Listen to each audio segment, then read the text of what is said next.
하나님 말씀 보겠습니다. 하나님 말씀은 열왕기상 19장 9절 말씀부터 18절 말씀까지 봉독하겠습니다.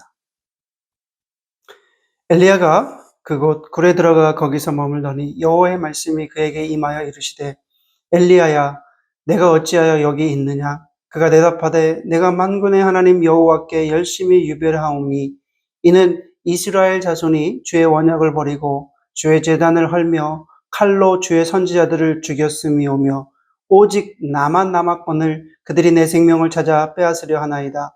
여호와께서 이르시되 너는 나가서 여호와 앞에서 산에 서라 하시더니 여호와께서 지나가시는데 여호와 앞에 크고 강한 바람이 산을 가르고 바위를 부수나 바람 가운데에 여호와께서 계시지 아니하며 바람 후에 지진이 있으나 지진 가운데에도 여호와께서 계시지 아니하며 또 지진 후에 불이 있으나 불 가운데에도 여호와께서 계시지 아니하더니 불 후에 세미한 소리가 있는지라. 엘리야가 듣고 겉옷으로 얼굴을 가리고 나가 굴 어귀에 섬에 소리가 그에게 임하여 이르시되 엘리야야 내가 어찌하여 여기 있느냐. 그가 대답하되 내가 만군의 하나님 여호와께 열심히 유별하오니 이는 이스라엘 자손이 주의 언약을 버리고 주의 제단을 헐며 칼로 주의 선지자들을 죽였음이오며 오직 나만 남았거늘 그들이 내 생명을 찾아 빼앗으려 하나이다. 여호와께서 그에게 이르시되 너는 내 길로 돌이켜 광야를 통하여 다메섹에 가서 이르거든 하사엘에게 기름을 부어 아람의 왕이 되게 하고 또는 또 님시의 아들 예후에게 기름을 부어 이스라엘의 왕이 되게 하고 또 아벨미홀라 사밧의 아들 엘리사에게 기름을 부어 너를 대신하여 선지자가 되게 하라. 하사엘의 칼을 피하는 자를 예후가 죽일 것이며 예후의 칼을 피하는 자를 엘리사가 죽이리라. 그러나 내가 이스라엘 가운데 7,000명을 남기리니 다 바알에게 무릎을 꿇지 아니하고 다 바알에게 입맞추지 아니할 자니라. 아멘. 오늘 말씀을 통해서 신앙인의 영적 회복에 대해서 말씀을 나누겠습니다. 한 주간도 평안하셨습니까? 우리는 하나님의 부르심을 받은 성도입니다. 그리고 이 세상에는 하나님으로부터 부름받아서 하나님께 쓰임받는 목회자, 또 선교사님들 여러분들이 있습니다. 우리가 잘 알고 있는 유명한 목사님, 또 선교사님들 있습니다. 예를 들어 환경직 목사님이나 또 옥하는 목사님, 또 순교하신 주기철 목사님, 손양원 목사님 이런 훌륭하신 분들이 참 많이 있습니다. 그런데 이렇게 이런 분들도 모두 신앙의 좌절을 맛본 분들입니다. 신앙의 좌절로 인해서 때로는 시험을 당하기도 하고 또 어떤 분은 구원의 문제까지도 의심한 것을 볼 수 있습니다. 엘리야 선지를 통해서 우리가 알 수 있는 것은 하나님의 사람들조차도 좌절을 맛볼 수 있다는 거예요. 절망할 수 있다는 사실을 우리가 알 수 있습니다. 그러면 우리의 관심이 신앙인이 어떤 좌절에 대해서 있는 것이 아니라 신앙의 회복이 있다는 거예요. 절망한 사람들에게, 절망한 하나님의 사람들에게 신앙의 회복이 가능한가? 그러면 그 신앙의 회복이 어떻게 회복되는가? 이런 우리가 질문을 해야 됩니다. 오늘 본문 말씀을 통해서 보면 엘리야 선지자 회복에 대해서 나오고 있습니다. 하나님은 엘리야를 절망의 자리에서 회복시키십니다. 엘리야는 하나님 없이 홀로 스스로 행동하다가 결국에는 절망에 빠져버립니다. 그러나 하나님은 엘리야를 다시 회복시키십니다. 5절에서 8절 말씀을 보면 하나님은 두 번이나 절망에 빠져 로단나무 밑에서 또 잠을 자고 있는 엘리야를 찾아오십니다. 이것이 하나님의 사랑의 본질이에요. 하나님의 사랑은 포기하지 않으시는 사랑입니다.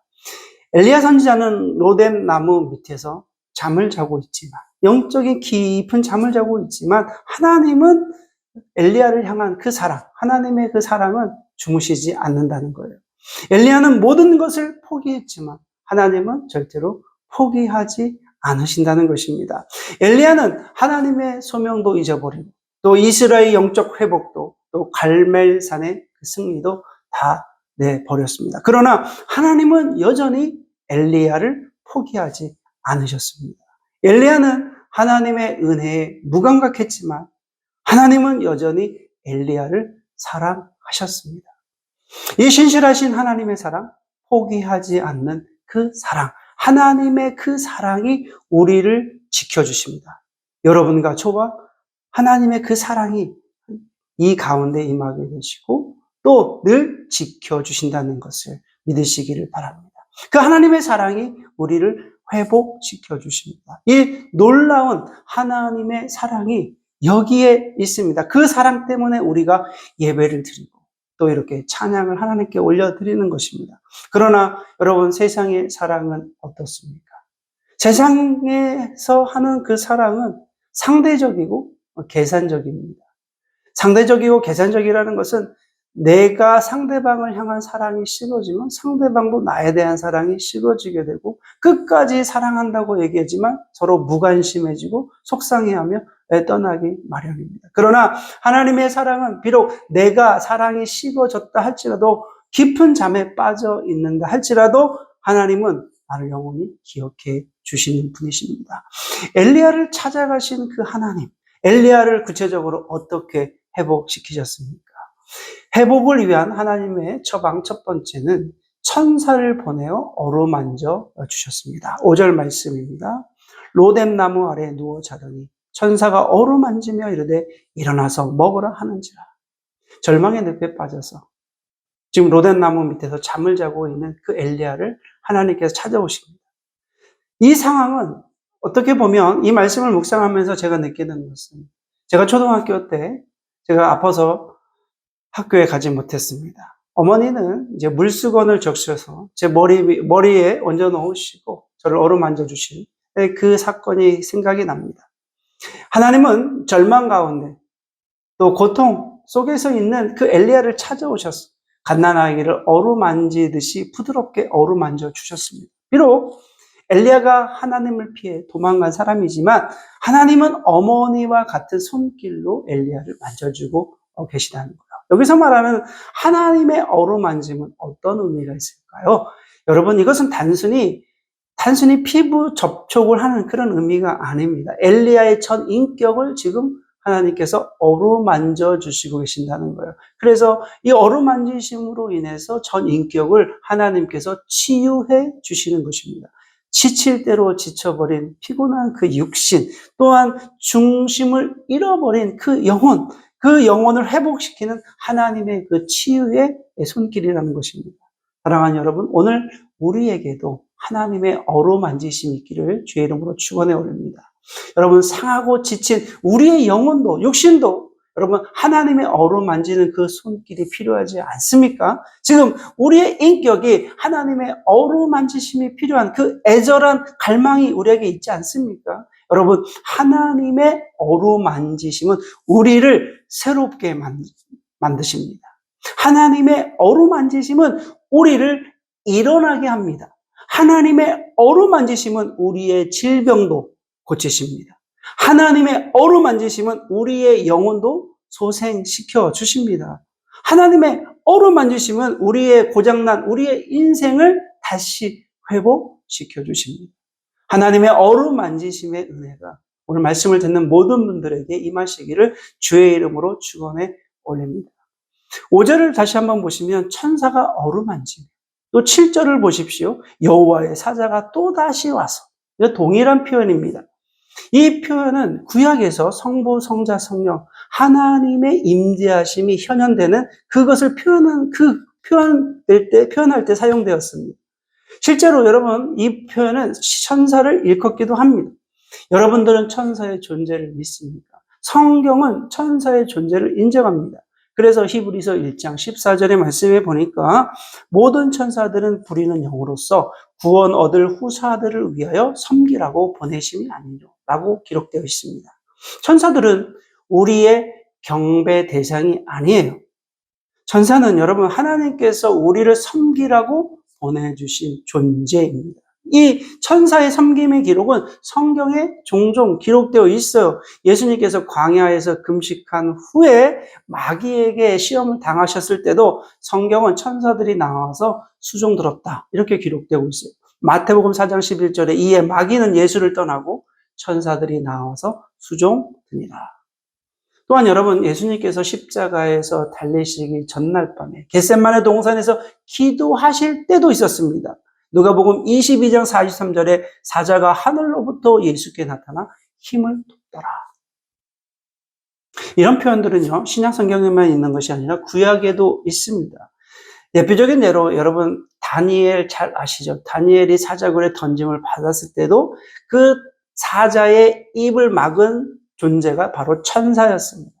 다니엘이 천사들이 그 사자들의 입을 막아서 자신을 도왔다고 기록되어 있습니다. 다니엘서 6장 22절에 나의 하나님이 이미 그 천사를 보내어 사자들의 입을 봉하셨으므로 사자들이 나를 상해치 아니하여 싸우니. 우리를 위하여 하나님께서 보내시는 그 천사는 오늘날에도 여전히 일하고 있습니다. 여러분, 힘들고 어렵고 지치고 낙심이 될 때 이렇게 하나님께 기도했으면 좋겠습니다. 하나님, 천사를 보내셔서 나를 도와주십시오. 이렇게 기도하면 좋겠습니다. 두 번째는 엘리야의 회복을 위한 하나님의 처방, 두 번째입니다. 하나님은 엘리야의 육체적 필요를 채워주셨습니다.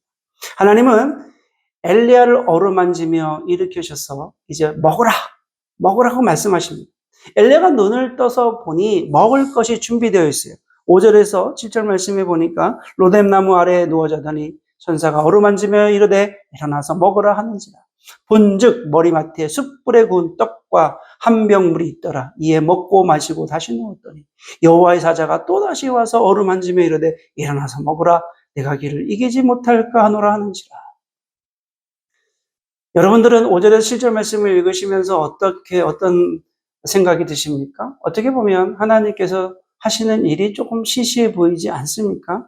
천사를 통해서 어루만지셨으며 그 다음에 하나님의 어떤 신비, 하나님의 능력이 좀 일어나야 되는 거 아닙니까? 그런데 하나님께서 엘리야에게 먹어라, 먹을 것을 준비해 주셨다라고 표현하고 있습니다. 그런데 사실은 여기에 실제적인 중요한 교훈의 말씀이 있습니다. 하나님은 엘리야의 영적인 침체가 육체적 필요와 연결되어 있다는 것을 아셨습니다. 그래서 엘리야의 영적 회복을 위해서 먼저 가장 중요한 것은 그의 육체적인 필요를 채워줘야 된다는 것입니다.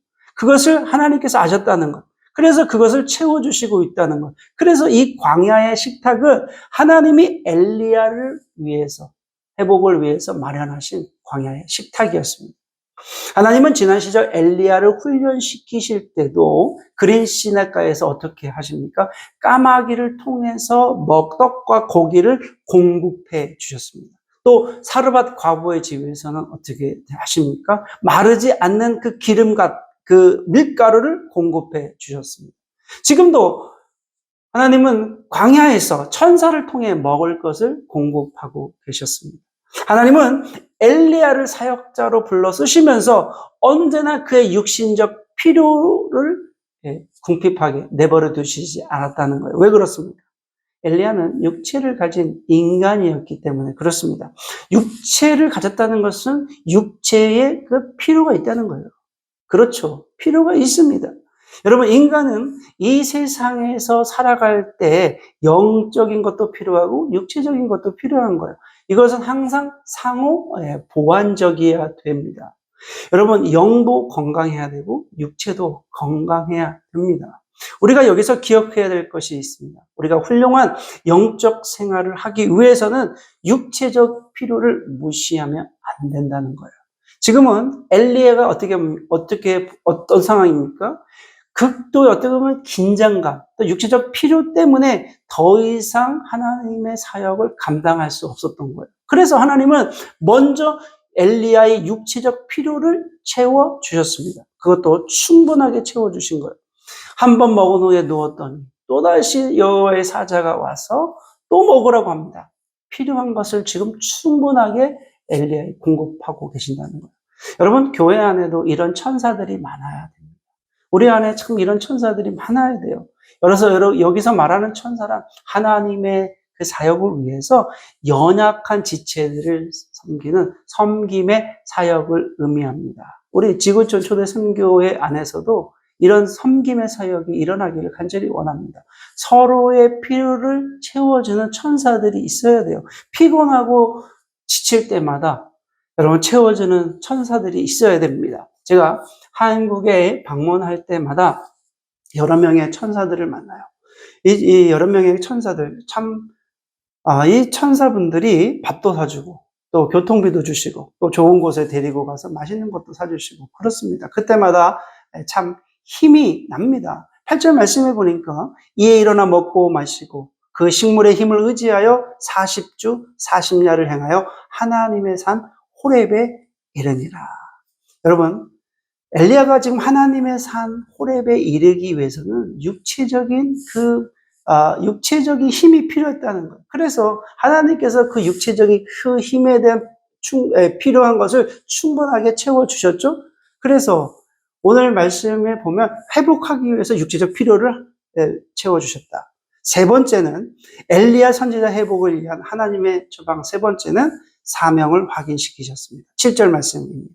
여호와의 사자가 또다시 와서 어루만지며 이르되 일어나서 먹으라. 내가 길을 이기지 못할까 하노라 하는지라. 내가 길을 이기지 못할까 하는지라. 이 길은 어디로 가는 길입니까? 이 길은 여호와의 산, 하나님의 산, 호렙산을 의미합니다. 하나님은 엘리야를 기운 차리게 한 다음에 다시 호렙산으로 데려오십니다. 여러분, 호렙산은 어떤 산입니까? 이스라엘 백성들에게 있어서 호렙산은 아주 중요한 의미가 있는 산입니다. 모세가 하나님을 만난 산입니다. 그곳에서 모세는 하나님의 영광스러움을 체험했어요. 가시떨기 나무에 불이 붙었는데 가시떨기 나무는 타지 않는 그곳에서 하나님의 영광의 모습을 보았다는 거예요. 뿐만 아니라 더욱 중요한 것은 그곳에서 하나님으로부터 이스라엘 민족을 구원하라고 하는 사명을 받은 곳입니다. 하나님은 바로 그곳으로 엘리야를 데리고 오셨다는 거예요.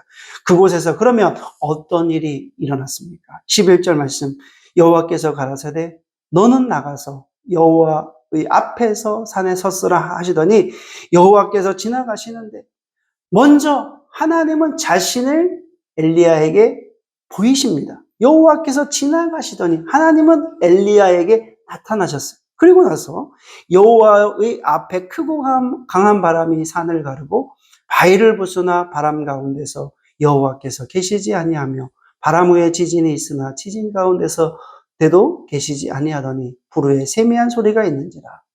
하나님은 낙심한 엘리야에게 또 사명을 다 잊어버렸던 그 엘리야에게 다시 말씀을 주셨다는 거예요. 13절 말씀해 보니까 엘리야야 내가 어찌하여 여기 있느냐. 그 질문을 지금 하셨다는 거예요. 근데 이 질문은 지금 장소적인 의미가 아니라 지금 너의 상태가 왜 그러느냐? 왜 낙심하고 있느냐? 왜 절망하고 있느냐? 왜 이 모양이 되어 있느냐? 이렇게 말씀하시는 것입니다. 그리고 나서 15절 이하에 보면 하나님께서 어떤 사명을 지금 주십니다. 그렇습니다. 우리의 영적인 회복은 사명의 자리로 다시 돌아서는 것입니다. 하나님의 원하심의 자리에 다시 세우셔서 사명을 따라가는 게 그것이 회복의 길입니다. 왜냐하면 하나님의 사람이란 그 본질적인 의미가 사명에 있기 때문입니다. 사랑하는 여러분, 다시 하나님께서 여러분에게 주신 사명에 헌신하시기를 주의 이름으로 축원해 올립니다. 오늘날 기독교인의 모습을 보면 너무 이렇게 무기력하게 보입니다. 왜 그렇습니까? 사명을 잃어버렸기 때문에 그렇습니다. 또한 주님을 향한 불타는 사랑이 식어졌음을 발견합니다. 왜 그렇습니까? 사명을 잃어버렸기 때문에 그래요. 하나님을 위해서 내 삶을 온전히 드리겠다고 고백하면 그 열정이 여러분 삶 가운데 여전히 지금 타고 있습니까? 주님의 나라를 꿈꾸던 그 꿈이 살아있습니까? 오늘 말씀을 통해서 여러분 모두가 하나님의 자리로 돌아가셔서 남은 우리의 생애가 승리하는 삶이 되시기를 주의 이름으로 축원해 올립니다. 오늘 마주하는 삶의 현실에서 나를 무너지게 하는 그 이세벨이 무엇입니까? 지금까지 신앙생활을 잘해왔는데 어이없는 일로 인해서 우리의 신앙이 허물어지고 있는 그 문제는 무엇입니까? 그것 때문에 여러분의 영성이 로뎀나무 밑에서 웅크리고 있는 그것은 무엇입니까? 오늘 말씀을 통해서 성령 하나님의 임재하심을 충분히 경험하시고 또 여러분의 영적인 삶이 회복되시기를 주의 이름으로 축원해 올립니다. 기도드리겠습니다. 하나님 아버지 감사합니다. 오늘 귀한 말씀을 통해서 엘리야가 어떻게 영적으로 회복하여 주셨는지 하나님께서 어루만지시고 그에게 육체적인 필요를 공급해 주시고 또 다시 사명을 허락해 주셨습니다. 하나님 오늘 우리에게 이 귀한 말씀이 적용되어서 우리의 삶이 정말 하나님의 사명을 감당하는 하나님의 거룩한 복된 성도가 되게 하여 주옵소서. 우리를 부르신 이유와 목적이 있는 줄 믿사오니 아버지 절망하고 낙심할 때마다 하나님께서 우리의 주신 사명을 잊지 않도록 다시 회복시켜 주시기를 간절히 원하오며 예수님의 이름으로 기도드립니다. 아멘.